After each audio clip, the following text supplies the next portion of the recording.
Praise the lord, హల్లెలూయా. దేవుని నామానికి మహిమ కలుగును గాక. మన ప్రభువును రక్షకుడైన యేసుక్రీస్తు నామములో శుభములు తెలియజేస్తున్నాను. అందరు బాగున్నారు కదా? మరొకసారి పరిశుద్ధాత్మ దేవుడు ఈ ఉదయకాల సమయంలో ఆదరణ గడియ అనేటువంటి దైవిక కార్యక్రమం ద్వారా మిమ్మల్ని మీ కుటుంబాన్ని దర్శించడానికి పరిశుద్ధాత్మ దేవుడు నాకు ఇచ్చిన కృపను బట్టి ఆ దేవదేవుడికి వందనాలు చెల్లిస్తున్నాను. దేవుడు మిమ్మల్ని మీ కుటుంబాన్ని దేవుడు దీవించునుగాక. ఆమేన్. రండి దేవుని యొక్క వాక్యం విందాం. దేవుడు ఈ రోజు వాక్యం ద్వారా మాట్లాడి మనల్ని బలపరచునుగాక. మీ కొరకు ప్రార్థన చేసినప్పుడు దేవుడు ఒక చిన్న అంశాన్ని దేవుడు ప్రేరేపించారు. ఈరోజు దేవుడు మనతో మాట్లాడుకున్న అంశం ఏంటంటే సమాధానముగా ఉండుడే. ఈరోజు దేవుడు మనతో మాట్లాడుకున్న అంశం ఏంటంటే సమాధానముగా ఉండుడే. పరిశుద్ధ గ్రంథం నుంచి అపోస్తలుడైన పౌలు తెస్సలోనికీయులకు రాసిన మొదటి పత్రిక 5వ అధ్యాయం 13వ వచనటువంటి ఆఖరి మాట ఏంటంటే మరియు ఒకరితో ఒకడు సమాధానముగా ఉండుడి. దేవుడికి మహిమ కలుగునుగాక. దేవుని బిడ్డలారా గమనించండి. ఈరోజు దేవుడు వాక్యం వింటున్న దేవుని బిడ్డ మీ అందరూ దేవుడు చెప్తున్నాడు, మీరు సమాధానంగా ఉండండి. ఈ రోజున చాలా మంది దేవుని మందిరానికి వెళ్తూ పక్కనే కూర్చుంటారు కానీ సమాధానం ఉండదు. పాటలు పాడతారు కానీ సమాధానంగా ఉండరు. అందుకే దేవుడు అంటున్నాడు, మీరు సమాధానంగా ఉండండి. ఒకవేళ మీరు అనొచ్చు, మేము ఎవరితో సమాధానంగా లేమండి, ఎందుకు మేము సమాధానం, ఎవరితో మేము సమాధానంగా ఉండాలి అని మీరు అంటే, ఆ పరిశుద్ధ గ్రంథంలో మాట మనం చదువుకున్న మాట మూలవాక్యం ఉంది, ఒకరితో ఒకరు సమాధానం కలిగి ఉండండి. ఈ రోజున వాక్యం వింటున్న దేవుని బిడ్డ, నువ్వు పరిశీలన చేసుకొని నీ అంతరాత్మ నువ్వు పరీక్షించుకో. నీవు అందరితో సమాధానంగా ఉంటున్నావా? అందరితో సమాధానంగా నువ్వు నడుస్తున్నావా? అందరినీ ఏక మనసుతో ప్రేమ కలిగి ఉంటున్నావా? ఈ రోజున సమాధానం లేకుండా ఎంత ప్రార్థన చేసినా వ్యర్థం. సమాధానం లేకుండా ఎన్ని సాక్ష్యాలు చెప్పినా వ్యర్థం. సమాధానం లేకుండా ఎంత బైబుల్ చదివినా వ్యర్థం. అందుకే దేవుడిని ప్రేమించి చెప్తున్నాడు, మీరు సమాధానంగా ఉండండి. ఎవరితో సమాధానంగా ఉండాలంటే ఒకరితో ఒకరు సమాధానంగా ఉండాలి.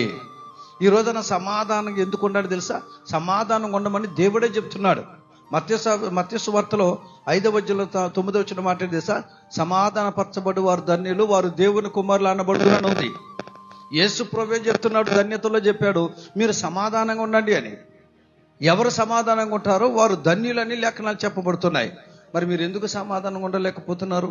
సమాధానంగా ఉండకపోవటం తప్పే కదా, దేవుడికి ఇష్టం కాదు కదా అది. ఈ రోజు నుంచైనా అందరితో సమాధానంగా ఉందాం. దేవుడు మనకి తోడుగా ఉండబోతున్నాడు. దేవుడికి మహిమ కలుగునుగాక. దేవుని బిడ్డలను గమనించండి, మనం గనక ఒకరితో ఒకరు సమాధానంగా ఉంటే దేవుడు మనకి ఏం కలగజేస్తాడు? దేవుడి దగ్గర నుంచి మనం ఏం పొందుకోబోతున్నాం? దేవుడు ఎందుకు అంత మన సమాధానంగా ఉండమంటున్నాడు? సమాధానంగా ఉండటం వల్ల కలిగే ఆశీర్వాదాలు ఒక 2-3 విషయాలు చెప్తాను. ఒకటి, సమాధానంగా ఉండటం వల్ల దేవుడు మనకు కలగజేసే ఆశీర్వాదం ఏంటో తెలుసా? ఇర్మీయా గ్రంథం 31వ అధ్యాయం 3వ వచనం ఉంటుంది. ఏముందో తెలుసా అండి? ఎవరైతే ఒకరితో ఒకరు సమాధానంగా ఉంటారో దేవుడు అంటే వారిని శాశ్వతమైన ప్రేమతో దేవుడు వారిని ప్రేమిస్తాడో.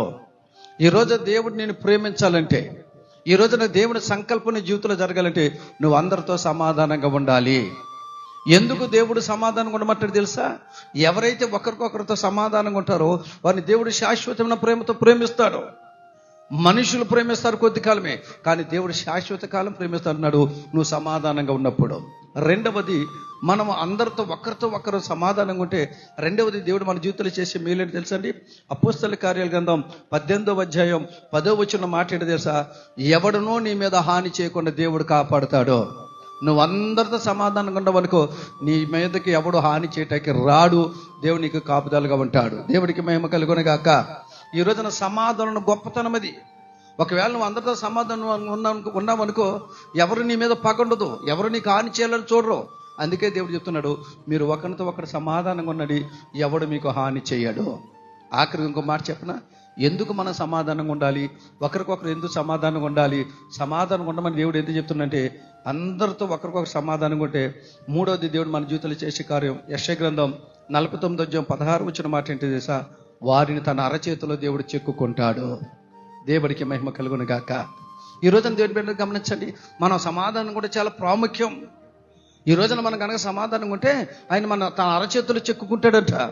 శాశ్వతమైన ప్రేమతో మనం ప్రేమిస్తాడట. ఎవరు నీ మీద హాని చేయకుండా దేవుడు కాపాడుతాడు. ఎప్పుడంటే ఒకరితో ఒకరు సమాధానంగా ఉండాలి. ఈ వాక్యం విన్న తర్వాత ఈ రోజు నుంచైనా ఒకరితో ఒకరు సమాధానం కలిగి ఉండండి.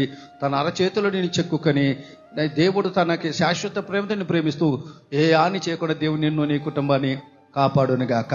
దేవుడి మాటలు దీవించను గాక. ఆమేన్. ప్రార్థన చేసుకొని తలవచ్చండి. ప్రేమ గల మా తండ్రి, నీకు వందనాలు. విత్తబడిన వాక్యాన్ని బట్టి నీ స్తోత్రం. ఈరోజు వాక్యాన్ని బిడ్డనైనా ఒకవేళ ఇప్పటి వరకు ఎవరైనా అసమాధానంతో ఉంటే ఈ రోజు నుంచి సమాధానంగా ఉండి నువ్వు చిత్తపరిచిన మేలులన్నీ పొందుకుని దీవించబడే కృప దయచేయమని యేసు నామములో అడిగి పొంది ఉన్నాము తండ్రి. ఆమేన్. దేవుడు మిమ్మల్ని దీవించును గాక. నేడు రక్షకుడు మీ కొరకు పుట్టియున్నాడు. లూకా 2:11. కారుణ్య బేతస్త మందిర్ కోనేరుపేట వారు నిర్వహించు మెగా క్రిస్మస్. కారుణ్య బేతెస్త మందిర్ కోనేరుపేట వారు నిర్వహించు మెగా క్రిస్మస్. తేదీ డిసెంబర్ 8వ తేదీ అనగా ఆదివారం సాయంత్రం 6 గంటలకు.